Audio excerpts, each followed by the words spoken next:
का स्वागत है मेरे YouTube चैनल बायोलॉजी लवर 02। तो दोस्तों आज का हमारे टॉपिक में हम बताएंगे आपको केमिस्ट्री का बेसिस क्या है, कि कुछ जो बेसिक कॉन्सेप्ट होते हैं हमारे केमिस्ट्री में, आज हम आपको उसी के बारे में बताएंगे। तो दोस्तों आज का हमारा चैप्टर है some basic concept of the chemistry. 11th class का फर्स्ट चैप्टर है, जिसमें हमें आपको कॉन्सेप्ट बताना है केमिस्ट्री में क्या क्या है। ठीक है, तो आपको पता होगा केमिस्ट्री क्या होता है। It is the study of matter. आपने केमिस्ट्री के बारे में 9th क्लास में पढ़ा है, 10th में भी पढ़ा है, और 9th और 10th में हम क्या होता है कुछ बेसिक पढ़ते हैं, उसके बाद जो उससे आगे हम डिटेल में किस में पढ़ते हैं 11th क्लास में। तो दोस्तों 11th क्लास का अगर पहले पढ़ने से पहले केमिस्ट्री को, तो इसलिए मैंने फर्स्ट चैप्टर इसलिए बताया ताकि आपको जो बेसिक कॉन्सेप्ट है वो क्लियर हो जाए। तो हम पढ़ते हैं आज इसमें it is the study of matter, यानी मैटर के बारे में। अब आप सोच रहे होगे यार मैटर क्या होता है, हमने मैटर देखा नहीं है क्या होता है। तो each of everything is a matter. जो भी हमारे इन्वायरमेंट में जो भी चीजें हैं, सब चीज वो क्या है, मैटर है। जैसे हम खाना खा रहे हैं वो भी मैटर है।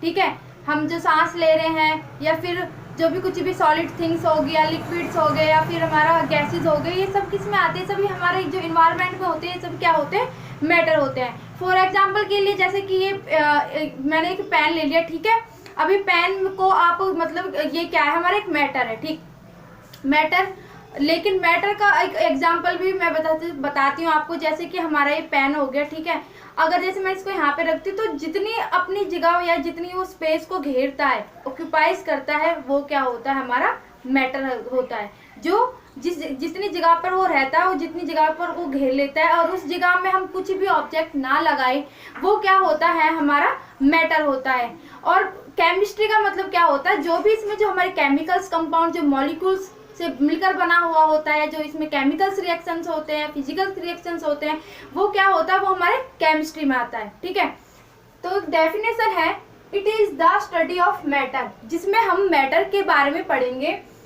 It physical and chemical properties, यानी इनका फिजिकल और केमिकल प्रॉपर्टीज के बारे में हम पढ़ेंगे। ठीक है, physical and chemical change undergoes under different connection या कंडीशन, यानी जो भी हमारा मैटर होता है उसमें जो फिजिकल चेंज होते हैं, केमिकल्स चेंज होते हैं, डिफरेंट कंडीशंस होती है, डिफरेंट सिचुएशंस होती है, उसमें फिजिकल्स और केमिकल्स चेंज में अलग अलग तरीके से किस तरीके से उनमें चेंजेस होते हैं, और किस तरीके से उनमें केमिकल्स चेंजेस होते हैं, ये सब किस में होता है, हमारा ये सब होता है हमारे केमिस्ट्री से।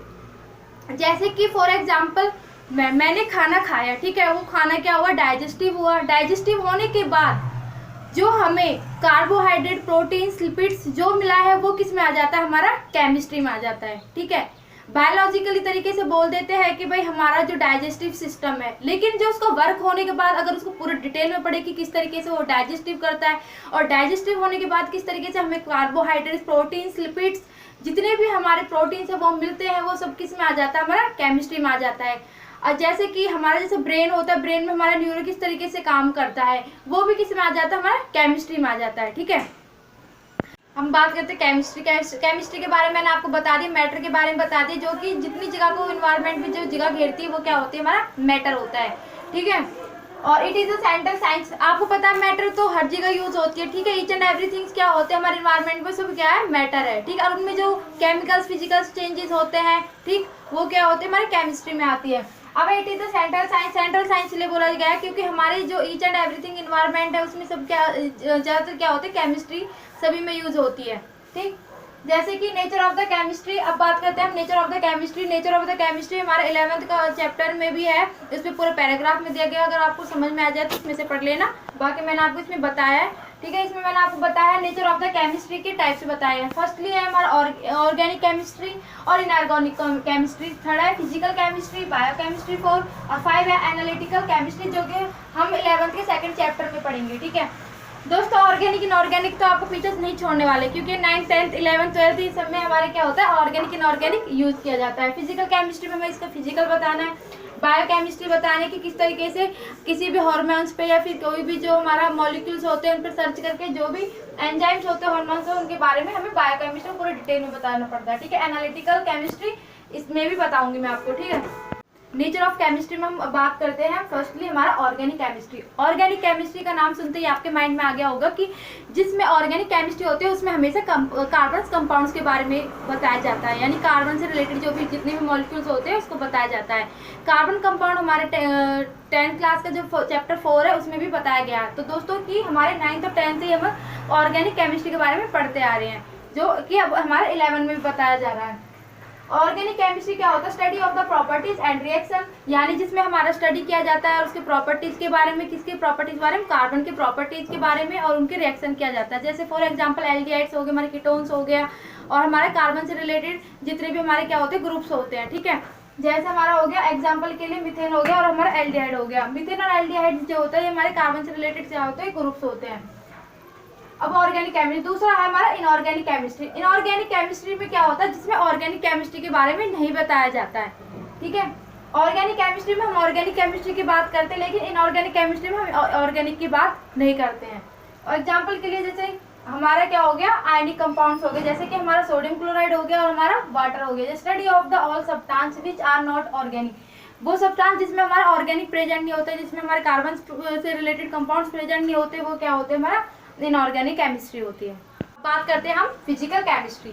तो दोस्तों आपने क्लास 10th में 5 चैप्टर पढ़ा होगा पीरियोडिक टेबल। पीरियोडिक टेबल में हमने क्या जाना है? पीरियोडिक टेबल में हमें एलिमेंट्स के बारे में जाने, उनके एटॉमिक नंबर, उनके एटॉमिक मास, और किस तरीके से डिक्रीज हुआ और इंक्रीज हुआ जितने भी हमारे एलिमेंट्स थे, ठीक है, हमने उनके बारे में पढ़ा था। तो फिजिकल केमिस्ट्री में हमें जानेंगे study of the principle underlying chemistry, यानी हम क्या करते हैं कि जो भी हमारे केमिस्ट्री में जो हमारे एलिमेंट्स होते हैं उनके बारे में पढ़ा जाता है। जैसे study of properties of matter, यानी हमें मैटर्स के बारे में पढ़ा उसमें, ठीक है। स्टडी ऑफ द एटम्स, हमारे मॉलिक्यूल्स हो गए, and fundamental concepts of electrons, और जो हमारे फंडामेंटल ऑफ इलेक्ट्रॉन्स है उनके बारे में पढ़ते हैं। स्टडी ऑफ एटम्स, मॉलिक्यूल्स हो गया, ठीक। ये सब चीज़ हम किस में पढ़ते हैं? हम फिजिकल केमिस्ट्री में। अब बात करते हैं हम बायोकेमिस्ट्री। बायोकेमिस्ट्री में हम क्या बात करेंगे हम कि जो हमारे बायोलॉजिकल से रिलेटेड जो केमिस्ट्री में किस तरीके से इस पर सर्च किया जाता है, किस तरीके से एक्सप्लोर किया जाता है, एनालिसिस किया जाता है, ठीक है। तो बोलते हैं ना कि डॉक्टर बनने के लिए हमें केमिस्ट्री की जरूरत नहीं होती, लेकिन केमिस्ट्री क्या होती है? हमारे हर चीज़ में यूज़ होती है। हमारे जितने भी ड्रग्स हो गए, हमारे मेडिसिन हो गए, सब में क्या होता है? जितनी दवाएं होती है उसमें किसका यूज हो जाता है? हमारा केमिस्ट्री का।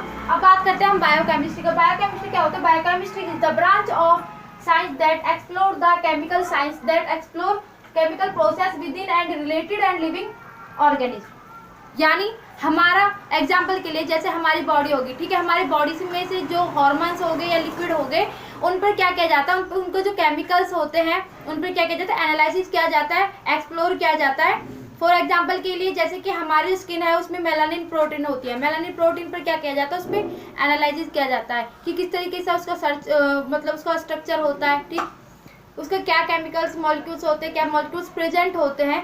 तो ये सब हमारे क्या हो जाता है? बायोकेमिस्ट्री में, यानी जो मतलब ये सब चीज़ बायोलॉजिकली ही होती है। ये जो भी हमारी बॉडी में जो जितने भी सेल्स होते हैं, मॉलिक्यूल्स होते हैं, उन पे जो सर्च होता है वो यही पूरा प्रोसेस क्या कहलाता है? हमारा बायोकेमिस्ट्री, ठीक है। अब दूसरा है हमारा एनालिटिकल केमिस्ट्री, जो कि हम 11th के 2nd चैप्टर में पढ़ेंगे। एनालिटिकल केमिस्ट्री में क्या है? Analytical chemistry is the branch of chemistry that deals with the analysis of different substances, involves the separation identification, यानी किसी भी सब्सटेंस के बारे में हम उनके एनालिसिस किया जाता है, डिफरेंट सब्सटेंस में आइडेंटिफिकेशन कैसी होती है, ये सब इसमें बताया गया है। और बाकी मैं आपको 11th के 2nd चैप्टर में इसमें पूरा डिटेल में बता दूंगी। अब बाकी आपको डेफिनेशन लिखना हो तो आप डेफिनेशन लिख सकते हो।